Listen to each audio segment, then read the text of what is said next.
बातमी बुलढाण्यातून बुलढाण्याच्या खामगावमध्ये भीषण आग लागली आहे। नागरी वस्तीमधील बारदाना गोदामाला ही आग लागली आहे। या आगीचं कारण अद्याप अस्पष्ट आहे। अग्निशमन दलाच्या गाड्या या घटनास्थळी पोहोचलेल्या आहेत। लक्कडगंज भागामधील गोदामाला भीषण आग लागलेली आहे।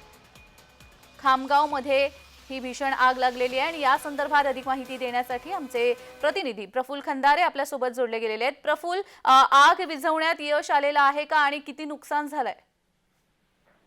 नक्की जाने मोठी आग आहे। लक्कडगंज भाग आहे। या लक्कडगंज भागातील बारदाना गोदामाला ही आग लागलेली आहे। 4:30-5 वाजल्यापासून ही आग लागल्याची माहिती जी आहे ती प्राप्त झालेली आहे आणि तेव्हापासूनच अग्निशमन दलाचे खामगाव असेल, शेगाव असेल किंवा इतर भागातील जे बंब आहेत ते आग विझवण्यासाठी या ठिकाणी दाखल झाले। आतापर्यंत 6 ते 7 अग्निशमन दलाचे बंब जे आहेत या आगीवर नियंत्रण मिळवण्यासाठी रिसवण्यात आलेले आहे। मात्र अजूनही आग काही पूर्णतः आटोक्यात आलेली नाही आहे। महत्वाची बाब म्हणजे लागूनच अनेक लोकांची घरे असल्यामुळे त्यांना देखील या ठिकाणी खाली करण्यात आलेला आहे तो भाग आणि सध्या आग विझवत असताना काही भागावर म्हणजे नियंत्रण मिळवण्यात आलं खरं, मात्र अजूनही अग्निशमन दलापुढे हे संपूर्ण आग नियंत्रण आणण्याचं मोठं आव्हान जे आहे ते असणार आहे। अगदीच प्रफुल्ल, आग कशामुळे लागली? आगीचं कारण स्पष्ट झालंय का?